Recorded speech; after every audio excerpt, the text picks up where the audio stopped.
Hello, welcome to the Vibrant Living Network, Connecting to Love, and I'm joined today by my soul brother, my beautiful family member, Michael J. Russ, founder of the Life Moves podcast. He is a keynote speaker. He's an alchemist. He is one of the people who I would say exemplifies self-talk and positivity.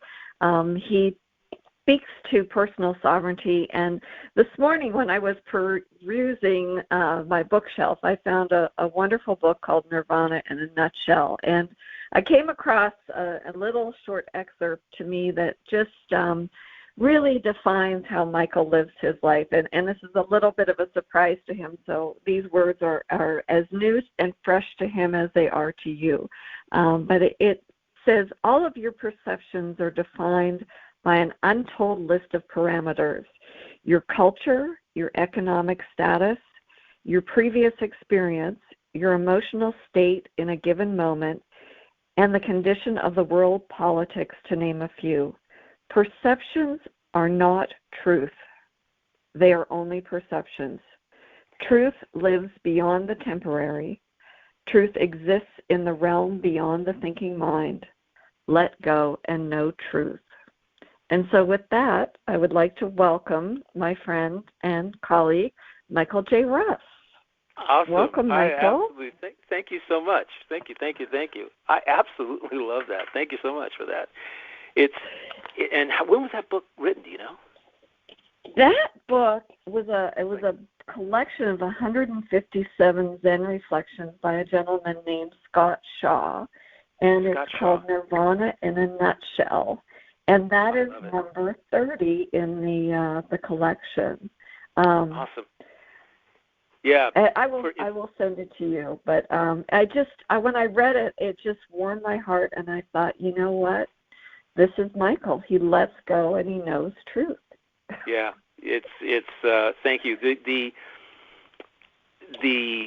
My fascination with perceptions is well known amongst the people who listen to my podcast.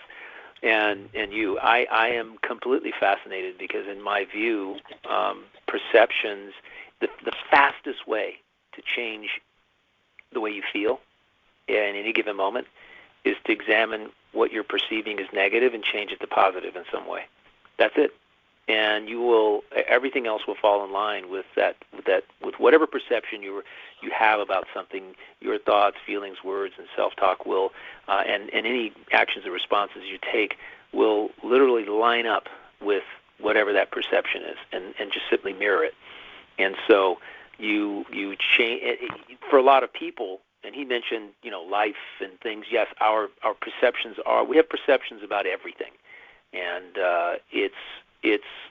you can actually lighten a load in your life when you simply decide to choose positive perceptions over negative perceptions of events and circumstances in your life. It may be oversimplifying it for some people. However, that is exactly what a way that you can live your life.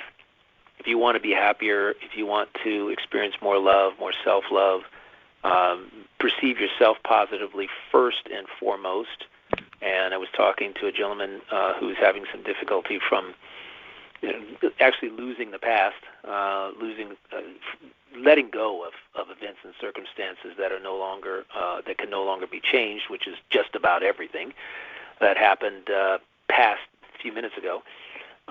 And I said, your literal perception of what you're having so much trouble because you're perceiving your past as being problematic. You're perceiving this event or that event or whatever is in a negative way. And the only thing you can really do, because you can't change the past, right, is to turn around and re-examine your perception of it and adopt a more positive perception, which could include just simply that's just something that happens and let it go, or you examine it and say, okay, what did I learn from that situation that I applied later? And if you learn something from it, you learn it, and then you just drop it. There was something. We had, along this lines, we're going to get into this, I'm sure, the gentleman who is the astrologer his name is not coming to me at this point, but Chris Witecki, right? Witecki, Serious Joy. Yeah, who has Serious Joy. Mm-hmm. Yeah, Serious Joy is his handle, I know, which is a lot easier to remember. Yeah, it is, for sure. It is. But he said something along these lines, which I thought was interesting with regard to the past, and it made me think of something. Something I like to use the analogy of movies and stuff. He said, along with yourself, figure out what serves you, what doesn't serve you anymore, and then let go of. Stick with what serves you and let go of what doesn't. And in the past, that's another way, in my view, of saying learn what you can and let the rest go. If it no longer serves you, there's nothing valid, nothing of integrity in what happened that you can that can help you evolve beyond who you were then or who you are now, then you have to let it go. It serves no useful purpose in your life. Yet events and circumstances, the more traumatic they are, the more you hang on to them, the more you allow them to define you. I have a couple of people that I have in a shadow way spoken about in my podcast, not naming them, and then changing all kinds of things, the gender and the whole 9 yards, name, and they're having issues because they've had very traumatic circumstances earlier on in their younger and teenage years, and first thing I tell them is, I'm not a psychologist. Maybe you need to go talk this out with somebody who is a professional. All I can tell you is that your perception of what happened is driving the way you feel right now, and you're unable to let it go because of that perception, that negative perception that you're harboring. And no matter what it is that's happened, even a positive way, a positive perception that you can adopt is that there was a reason why this happened. I am examining what that reason is. It could be because I'm building strength from this. I like to say that your past doesn't define you. It actually is your superpower. It's not your detriment. Right. It doesn't define you. It is your superpower, and it's unique to you. And you can see it as a superpower, what you can get from it, the strength you gain from it, the perspective, the shift in perspective that you get from it, that can change. But I like to use the analogy of, this is your life play, so to speak, right? Your life movie. And I thought of this when I listened to Witecki. Is it Witecki? Witecki. Witecki. Gotcha. Yeah. I'm telling you, I think that's why he calls himself Sensei Chris, because it's easier for people to remember. Yes, Sensei Chris, right. I mean, he does. He does Sensei because it's easier, and I think he mentioned that in the video. But here's what I wrote down. I wrote down the past is a movie that has been produced and that you have produced and released. And as the writer, producer, financier, executive producer, and protagonist of your own life play, it's time to let go and get on with your next project. Right. You have to let it go because, and I say this because, I've written 5 books, and I've recorded them all as audio. And one of them I produced, 2 of them I produced as ebooks, and one is a printed. The last one's a University. And I understand that concept because when you put your life, heart and soul into a project, a project, it's over when it's over.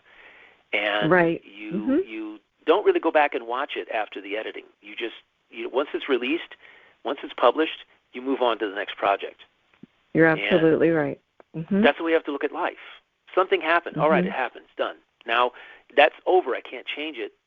It's already published. Now I need to. But what I can do, I can't control that, but I can control how I rewrite the next chapter of my life. Mm-hmm. That's what I have control over. I'm fascinated by that, and every day I take steps to write the next chapter of my life, which it basically is what I do that day, and it's an ongoing event. And right, and I think that's so valuable, Michael, and I really applaud you for that because you do live in the present moment.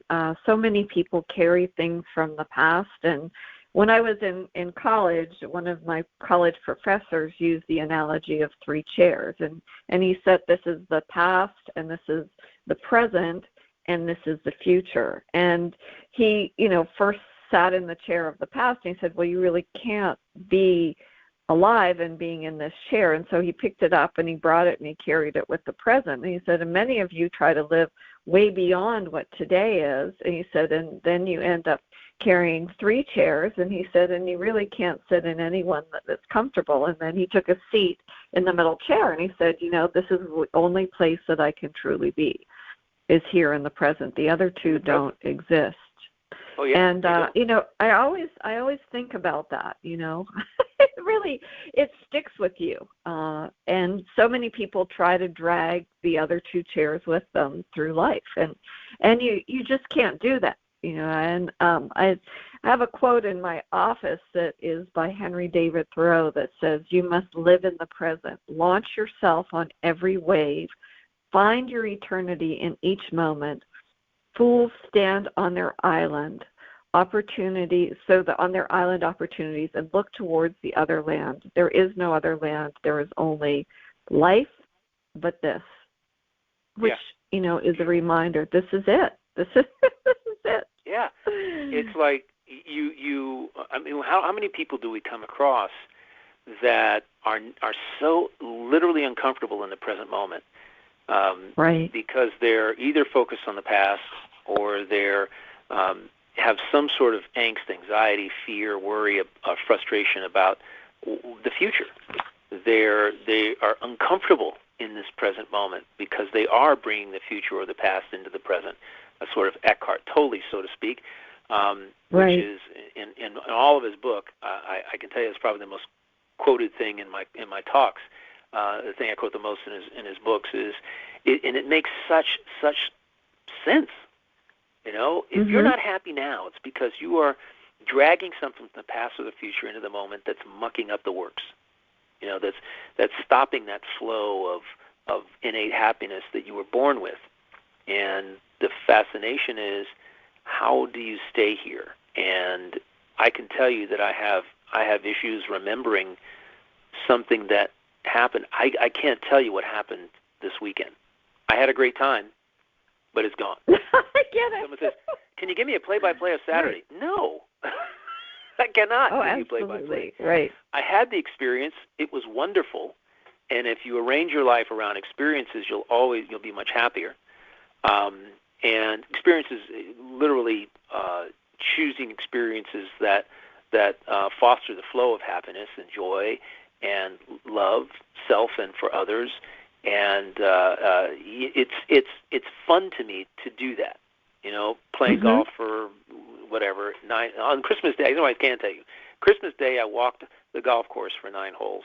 It was closed. Wow. And I called some people and said, "Hey, let's get our clubs and go walk." So we walked 9 holes. It was a beautiful day. It was like 78 degrees. And oh my goodness, that's a gift! What a gift! Yeah, short sleeve shirts, 2 weekends in a row. I'm going, yeah, it is a gift, and that's why I live where I live, because I have a shot at that, right? In the north and in where I lived in Sacramento, you had no shot at a 70-degree day in December. It just wasn't going to happen. You got to wait until March to get 70. And here, even in North Florida, although it'll be 42 degrees in the morning for the low on Monday morning, next Monday morning, it's going to be absolutely beautiful in the 60s between now and then in the morning. So I'm simply saying that what makes life amazing, what makes the present so amazing, is that you can make choices personal to you and that enhance your life in the moment. And I got to tell you this little story. It's really kind of interesting because my girlfriend and I have this. We named this feeling. That warm and fuzzy, I'm in the present feeling that you have, where you feel just like you feel amazing. I can't describe it as any other way other than to say you feel amazingly happy. You're focused in the present. You ever had that feeling? I do. Yes, okay. I do. We call it a Serafina moment. And when we have that feeling, I will look at her, she'll look at me, and she'll go, "I'm having a Serafina moment." And it literally it means that you're so in the present that you feel wonderful. You feel love and kindness and warmth and self-love and happiness, and you're just right there in the flow of the present moment. And it comes from going to New York back 20 years ago. We went to New York and we ate at a restaurant called Serafina in the morning at like 11:30. As soon as the restaurant opened, we were the first ones in. And it's an Italian restaurant, and they make brick oven pizza and the like. And there are 7 locations around, but we go to the one on the Upper East Side off Madison Avenue. And so we were sitting there having this wonderful prosciutto and melon, and we had a margarita pizza. And I'm eating this prosciutto and melon, and I looked at her and I'm going, "Are you feeling like I'm feeling?" And she goes, "How wonderful!" That whole you feel like really happy, like you're really like. It was so amazing, and the food, everything tastes better. Your mind is nowhere but where you are. You're not thinking about the museum we're going to be going to. What are we going to look at the Met? How are we going to get in? When are we going to get? How much is it going to cost? You're not thinking about that stuff. You're not thinking about the future. You're right mired in the present moment.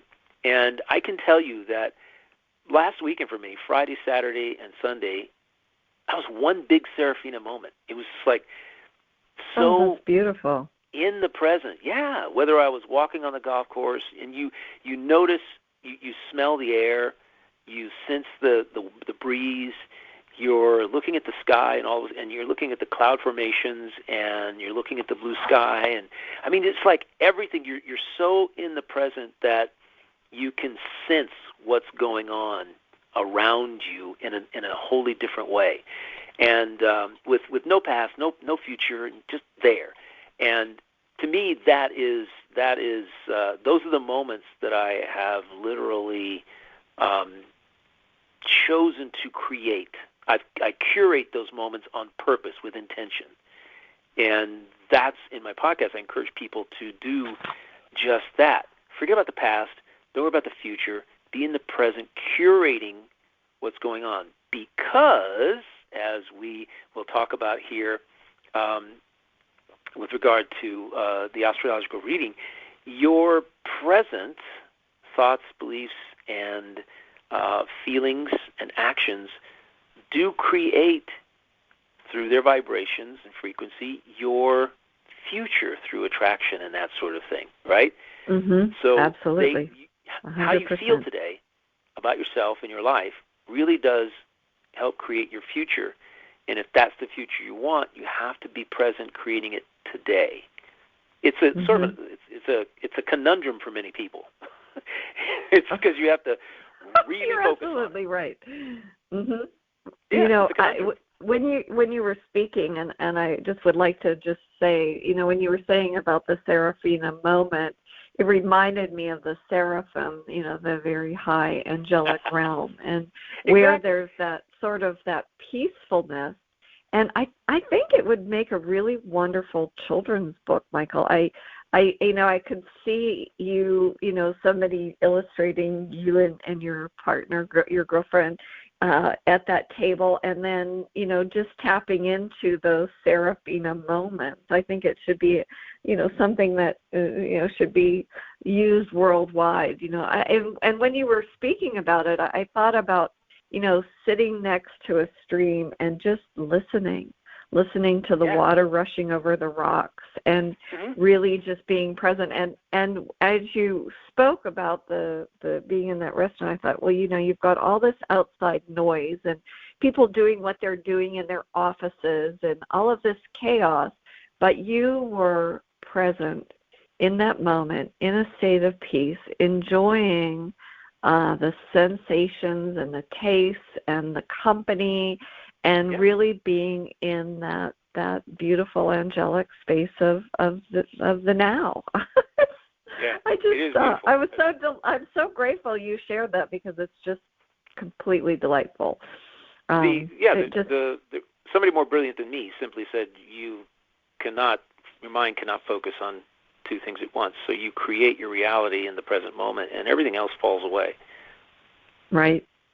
Absolutely. And, when I saw a cute little cartoon, and they were talking about, what does the new year bring? And this little kitty that was sitting next to this girl on a hillside said, 365 opportunities. then I thought, well, really, it's even more than that. Why be limited by 365 opportunities? Let's divide it into minutes. Becomes a bigger number. It's so true, though. A great place to start, though. Great place to start. So we have to talk about this forecast that we've both listened to and both gotten different things out of, and I want to hear what you got out of it.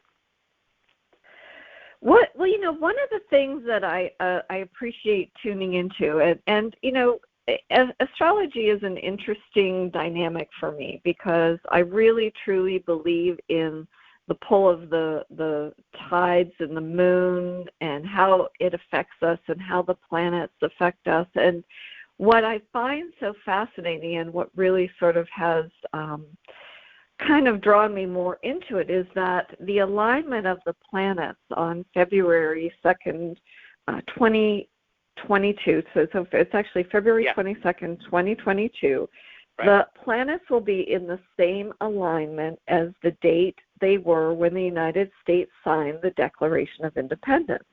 And so that really sort of piqued my interest, and I've been listening to a few different astrologers from all over the world.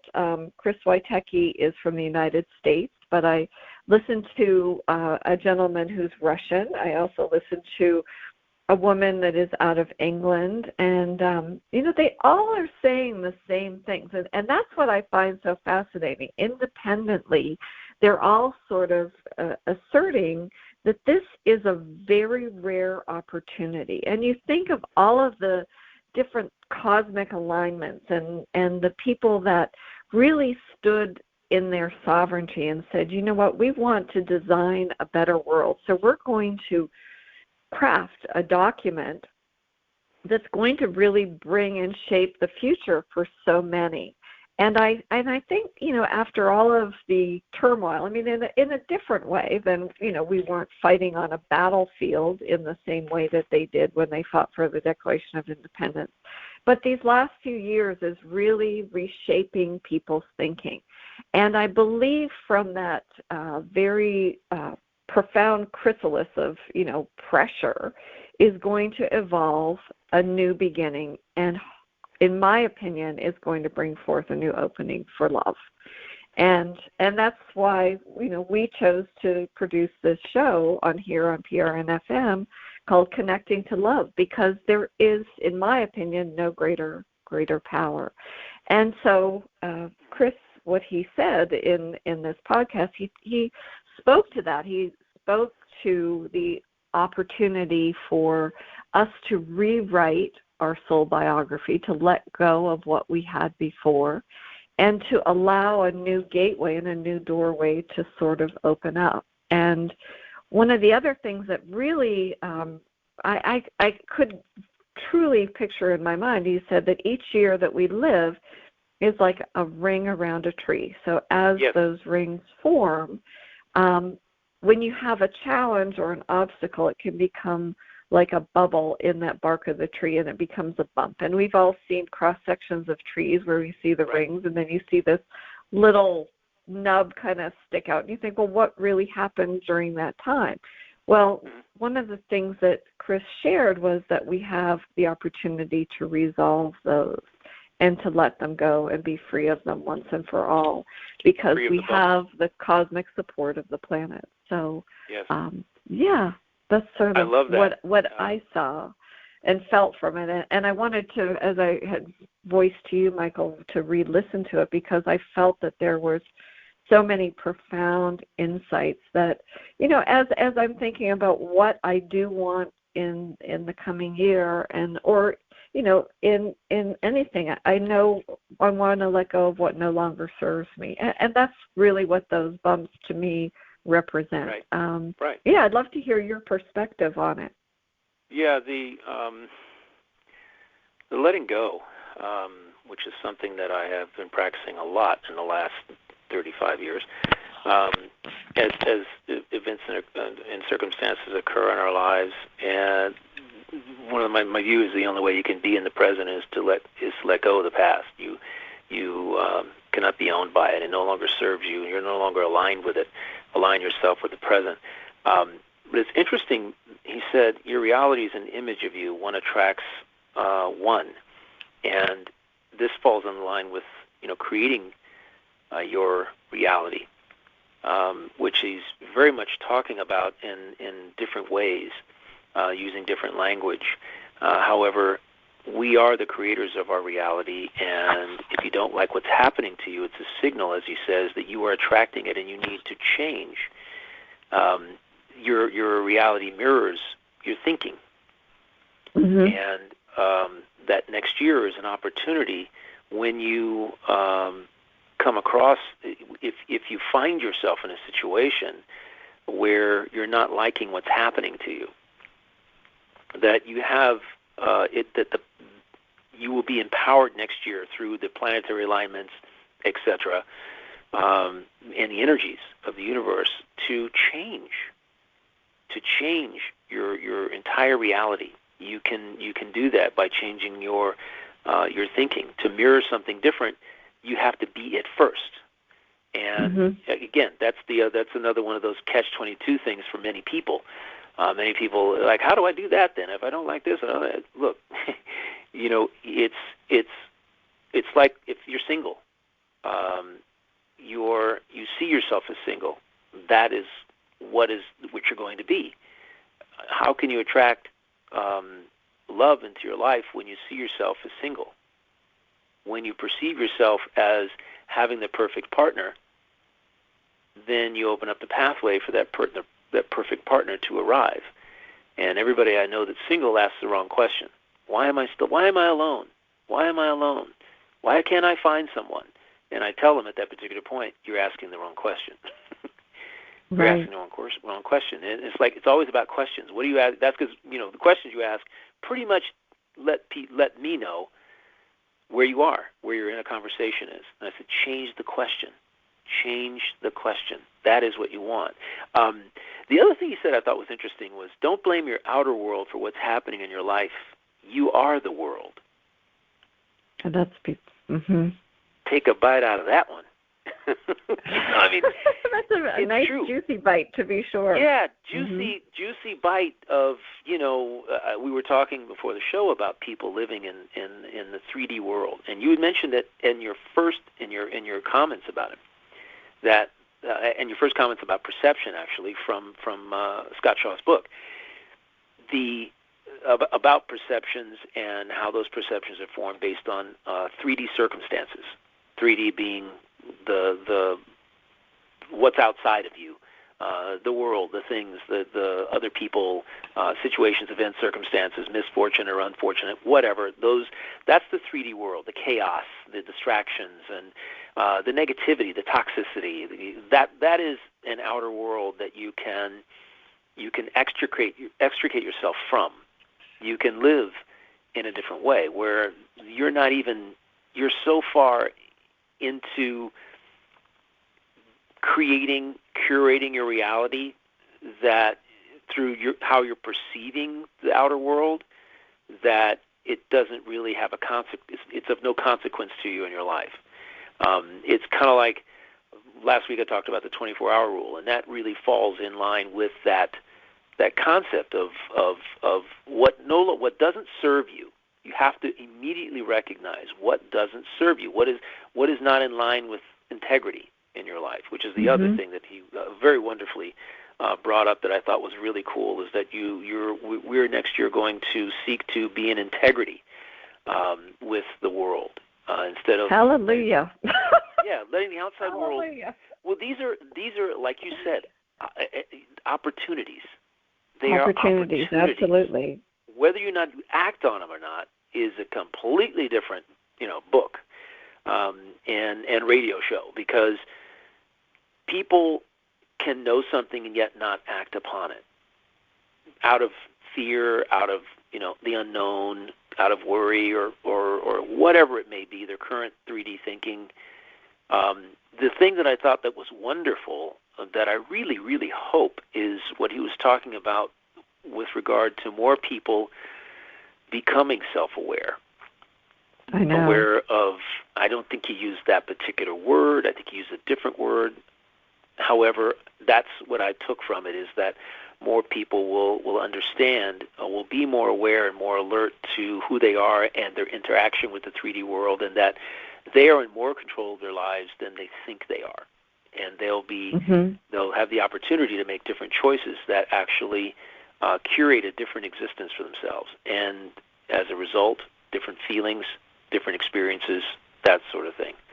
And to me, that's the most wonderful thing about what he was talking about. And you mentioned last week, and mentioned to me when you sent it down about sovereignty. That is what sovereignty is living from integrity, which is what he's talking about, living from the heart, living from love and kindness and empathy and compassion. This is because those are congruent with who you are. Absolutely. They have integrity, and you're going to drop what's incongruent, and you'll somehow, I guess, be alert to what is, and just have the choice to drop it. What do you think? Well, you know, when you were speaking, and it's so, what I find so fascinating, and it seems, and I know this is the same way for you, Michael, that when there is something that the universe would like for me to pay attention to, it seems to come in groups. It seems that I get the messages over again a few times. I was looking for some information to send to somebody in need. It was a talk that I had listened to many years ago from Wayne Dyer. And I love to hear Wayne speak because he really always spoke to, the power of intention and, as you say, perception, and how that things were not happening to you. It was how things evolved around you and how you handled it. But, he used an example of when he was in Guam, and he was stationed in Guam, and there was a PX, and he said the PX was open to obviously the officers, but it was also open to civilians unless you were Guamanian. And if you were from the island of Guam, you were not allowed to shop in the PX. And he said it really bothered him. And he said, these were the rules, and this is what had to, you had to play by the rules. But it bothered him. He said, it was not correct. And he said, coming from a place of integrity, he said he just really felt that it was not something that should be happening. So there happened to be at that time, one of the local newspapers was running a contest for some writing submissions. And he thought, geez, I've already written a book. Here I am. I'm going to go ahead and I'll submit something. And so he wrote about this being incorrect, and that although the rules were the rules, there was something that goes beyond that. It has to do with, man's humanity and doing what's right. From a place of integrity. And it was published, and he got called into the office of his superiors, and, they threatened him with a court-martial. But when he said he knew that this was going to be occurring, he wrote one letter to JFK, who was president at the time, and I think to another superior officer above his, and they said that he was not, in fact, going to be court-martialed, but receive a 90-day early discharge. And he said he had the letters PI, which was like political influence, stamped on his paper, his discharge papers. And he said, but what he said was when Rosa Parks did not go to the end of the bus and said, no, today is not the day. I am going to sit at the front. And she changed what was going on. And that was what he said. He said, from that, his action, from that letter, he changed what was going on, and they no longer had that role. And I think that that's what you're feeling. And I would love to hear your comments about this, when you come from a place of integrity and you do what's right, not what's the rules. It changes things. It is true. Unique, because I don't know if you know this or not, but my dad was in the Air Force for 22 and a half years, and we traveled all over the world with him, and I'm familiar with the base exchange and the rule about if you're only in the military, can you actually shop in the exchange? I think if you're a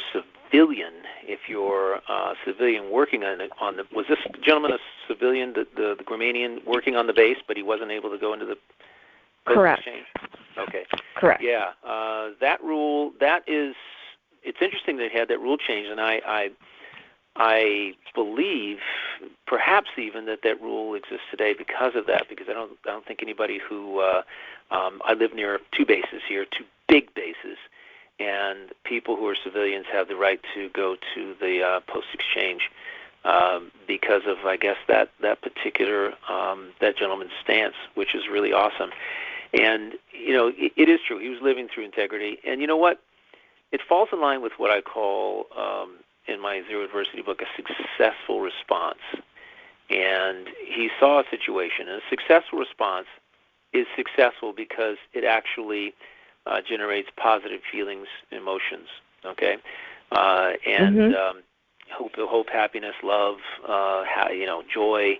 And in the unsuccessful response would have been for this gentleman to have not done what he did, to have not taken it a step further, written a letter to the powers that be, even up to JFK, and because that would have left him feeling regret. And Correct. The successful response is when you actually can change something and you do take action. When something you do will make a difference. That is a successful response in life. And the unsuccessful is the opposite. When you can change something by something you do will change something, or can change something, could, whatever, and you don't make the effort. You don't make the effort. You feel bad about not doing it. And that's how you know you're on the right side of history, so to speak. And I live my life that way. I apply that response to absolutely everything. Can anything I do make a difference in what happened? And this is how I deal with things that happen to other people. When I there's a lot going on out there right now, especially with, at this particular time, COVID and other things. Instead of being mired in what other people do and don't do, I realize that there's nothing that I can do that's going to change someone's mind who's already completely and totally entrenched in one belief or another. And so to make the attempt is almost like taking yourself. It's actually spinning your wheels. If you know that there's an opportunity, let's just put it another way. Let's get out of that and use another thing. If I drive by an car accident that's just happened, and I don't stop, it's likely to see if everybody's okay and to make a phone call to try and get some emergency personnel and whatever. That's the successful response, obviously. And if I don't do it, I'm making an unsuccessful response because I've driven by, and I'll always be thinking, could something I have done have changed the situation? Sure. Thinking about that. So I apply that to absolutely everything that goes on in my life to sort of to keep me in integrity. That really is it. It's just one of those moves that keeps you in integrity. You ask yourself that question: Will something that I do make a difference? And it's this. Rosa Parks did that.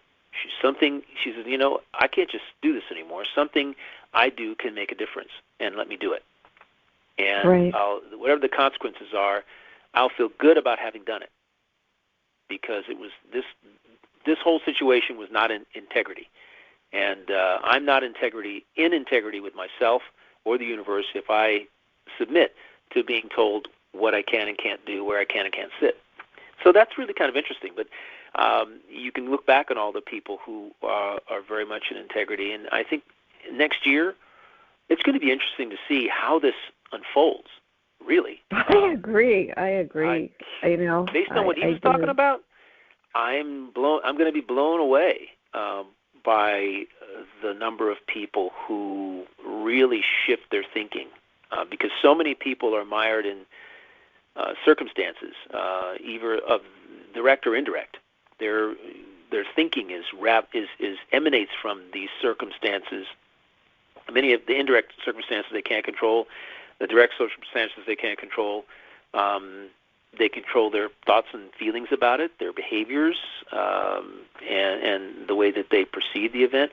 But it's not, other than that, it's going to be very interesting to see how what kind of inner conflict perhaps occurs as you're being urged to shed thinking and acting and perceiving based on the 3D world that's unfolding around you, and start looking inside your heart and saying, is this integrity with my heart? Mm-hmm. It's very interesting. Oh, without a doubt. And, one of the things that I appreciated about that particular conversation that Chris shared on his Serious Joy excerpt, he talked about everybody has their own timing, and not to shame or blame anybody else for not being where you are. And I am paraphrasing it. I'm not saying it in the exact languaging that he used, but I thought about that. Pardon me? It's pretty close, very close. I remember that. Yeah, but I believe that wherever you are, that's the right place, and celebrate that, and you don't make yourself feel badly because you're not where somebody else is, and know that you are as unique and important piece of this grand puzzle as everybody else. Without you, there's no completion. So for whatever it is that your gifts are that you bring to this wonderful puzzle of humanity, that it's as important as somebody else's.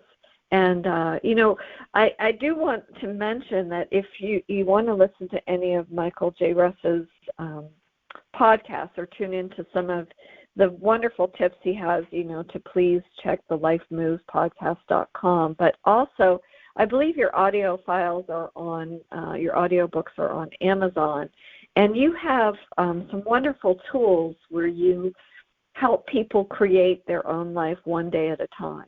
And so for any of our audience members here on PRN-FM who are wondering, okay, I hear the words that you and Michael are speaking about, but how do I start?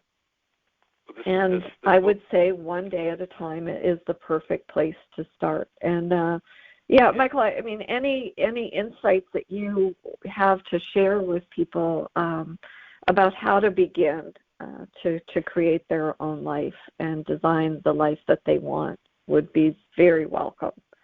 It's interesting. I'm actually almost done writing a podcast on this, and it might turn into a series of 3 or 4 different, or 5, 6 different moves.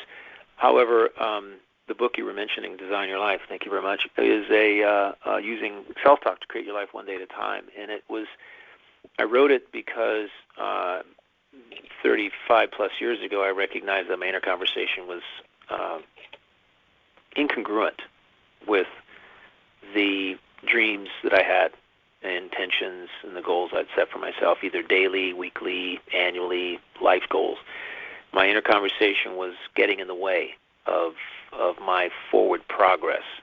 And so I spent a lot of time examining what I was saying, revamping what I was saying, and the first thing I tell people to do anything about self-talk is to stop saying negative things about yourself. That's number one commitment you need to make, is that to never, ever do that again. Even if you don't even joke about it. It's self-talk is programming. And in creating your life, your self-talk is an extension of your perceptions about yourself. So if you don't perceive yourself as being happy, your self-talk will reflect that. It is a mirror of your perception, and that's why I always say that you control only 4 things: your thoughts, your feelings, your self-talk, and your actions or responses to anything. Those are the only things you have the ability to control. When you start focusing on those things, your life becomes better almost instantaneously, because everything else really falls away. And so the idea of creating your life really begins with 2 things, and that is the fact that you are, and I think I was talking about this, you are a sovereign. everybody's born a sovereign individual. You're as a soul, you're given the right to control all your thoughts, your words, feelings, and actions. That is a gift that I find most people, a lot of people that who are having issues in life.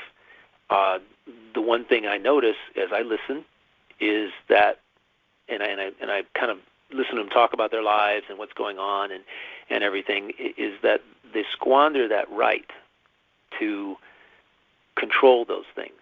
Outside influences have really taken over their thinking, and outside influences are dictating their perceptions, how they're perceiving themselves in the context of, in relationship, I should say, to what's going on at their job or in their family or in their relationships and all that kind of thing.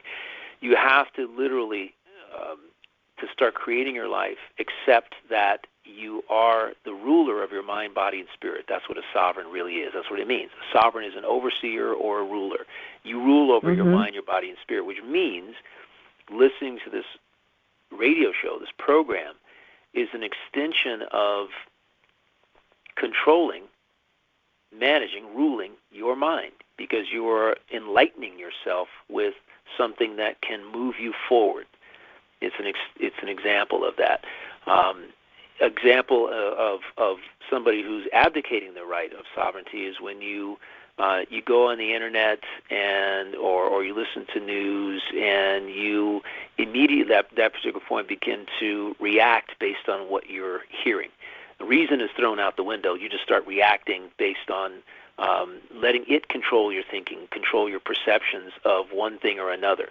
And we always have to be cognizant of the fact that just because you're exposed to something doesn't mean it's truth. It doesn't mean that it's real. It doesn't mean it's in integrity, right? Mm-hmm.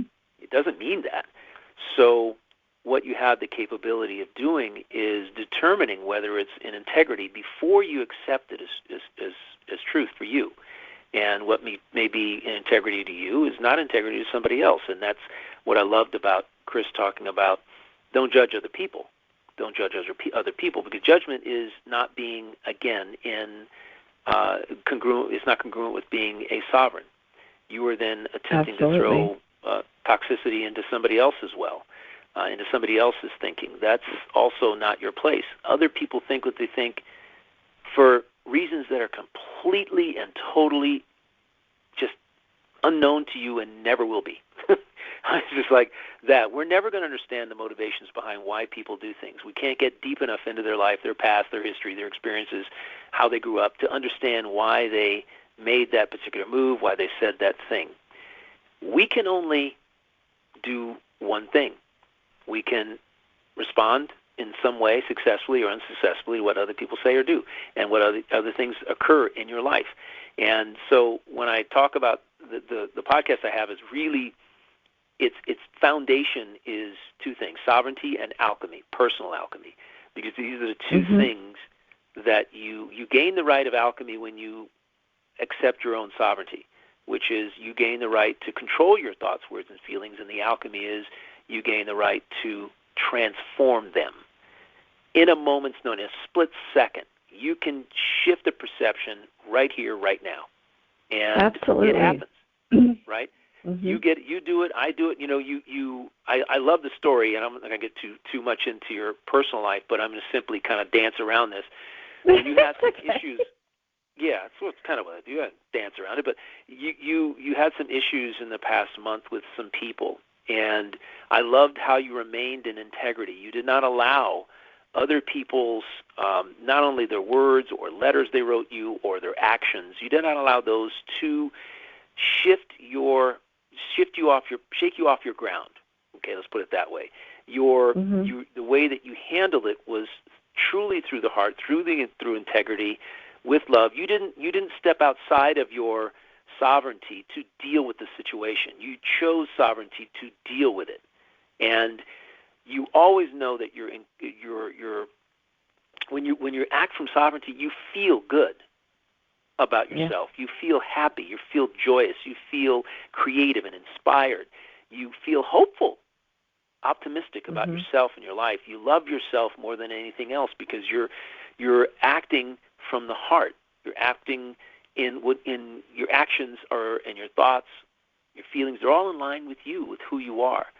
So everything, and there's a lot of different moves that you can make. And to answer your question, because I've danced around that too, no, by explaining certain things, not everyone is going to, let's just take my podcast. Somebody listens to a podcast, they listen to 150 podcasts that I have, and there's a myriad of different moves.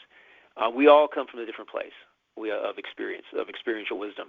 And so what I always urge people to do is to listen and mine, as in mine each podcast for some morsel of treasure that you can use to enrich your life in that moment in time.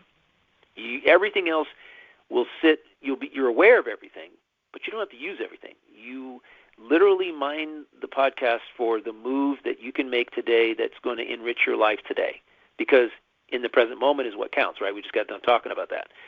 So that's what you do. And if you continue to do that, put the other things in a back drawer and leave them in your awareness, conscious awareness, but back, and you can go back and refer to them any time, but use what you can use today. It's the issue with a lot of books out there and a lot of self-help or a lot of empowerment books is that you read them and you think, oh, man, this is so fabulous. This is so fabulous. I read Eckhart Tolle. I loved him. Yet the morsel I took from the book that that enriched my life in that moment was what I said earlier, which is if you're not happy in the present, it's because you're dragging the past or dragging the future into the present moment. And I live from that. And I'm always mindful when I'm feeling a bit off, I think about that. Am I bringing anxiety about the future or fear about something in the future into the present moment? Am I going back and reliving the past and wishing it would have been different? And then you go, okay, great. Yes, I'm doing that. Okay, from a perspective of personal alchemy and sovereignty, I have the right to shift my thinking. I have the right to control my thoughts and get rid of those things. And so I forget the past. It's settled. It's done business. Future hasn't happened yet, so let's just live here in the moment. And I get back to the present moment. It brings me back.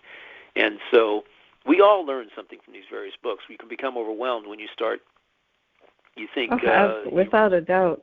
Yeah. I have to be honest. I could not get through that book. I tried to listen to the audio book. I tried to, I had the book. I rebought the book. But there was something about it that I just kept, coming up with roadblocks. And then I thought, geez, what's wrong with me? Why can't I read this book? Why is it not in resonance with my frequency? And I still to this day don't know. But I think you find the tools and even like as you said, the golden nuggets in your podcast, that it may be just the one thing that really speaks volumes to you. For me, the book that really transformed my life was The Four Agreements by Don Miguel Ruiz. And the fourth agreement, and I embody it, and I remind myself it every day, always do your best. Always do your best. And I will tell people, you know what, I'm doing my best. I'm doing the very best that I can.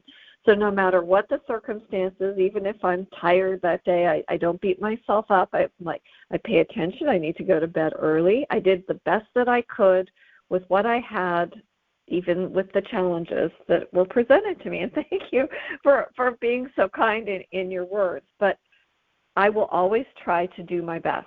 And that will shape my day. I will be better than I was the day before because I will have done my best. And I don't beat myself up. And I don't judge myself. If I know in my heart, and you truly do, as if you're in integrity with yourself and your own personal sovereignty, doing your best is, in your heart if you've done it. Yeah. You feel your feelings are always a litmus test. How do you feel about it? People don't pay enough attention to their feelings. However, feelings are always a litmus test for everything. Whether you've executed your alchemy to perfection, you'll know because of the way you feel. And if you've made a successful move in your life, if you've had a challenge and you said, okay, I'm going to follow this process of if anything I can do it will make a difference, I'll do it, and if not, I'm going to let it go. Those are the two positive responses to anything. And you either pick one based on the circumstances, and you run with it, and you know you've done the right thing. And you have to, and beating yourself up, as you and I both know, and a lot of our listeners know, it really it doesn't serve you to do that. There's no integrity in beating yourself up. And yet it's easy to do. It is so easy to do.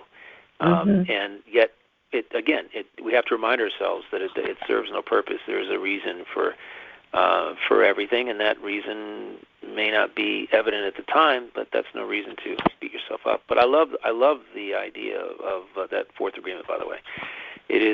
Thank you. I think really beautiful. Yeah, there's so much, and that's what I love sharing ideas with you, Michael, because you inspire me, to be a better person, to explore new avenues. I think that, just the conversations with you fill my heart, and it makes me happy. And each one of you were born with the right to be happy, to love, to enjoy your life, and to share the love in your heart. And so, I hope that you continue to tune into us here on PRN FM. And, each week, Michael and I are going to be exploring new avenues. There's so much to discover, and I think he and I find our minutes turn into hours, and we're like, oh, my goodness, how much time has elapsed, and we're, closing another show here on PRN FM. So if you have a moment, please tune in to Michael's podcast, the lifemovespodcast.com. Download his books, tune into the wisdom that he has to share. It's just amazing. And I'm going to let you close out, Michael, because I just feel that, you have something very special to share with our audience, and thank you for all that you do. Thank you. And you know what? I got to tell you something. The relationship we have is symbiotic. You're a mirror for me, I'm a mirror for you. And I get such inspiration and creativity when I speak with you. And it's because, what I think is missing from a lot of people's lives right now, and what I'm encouraging people to do, is to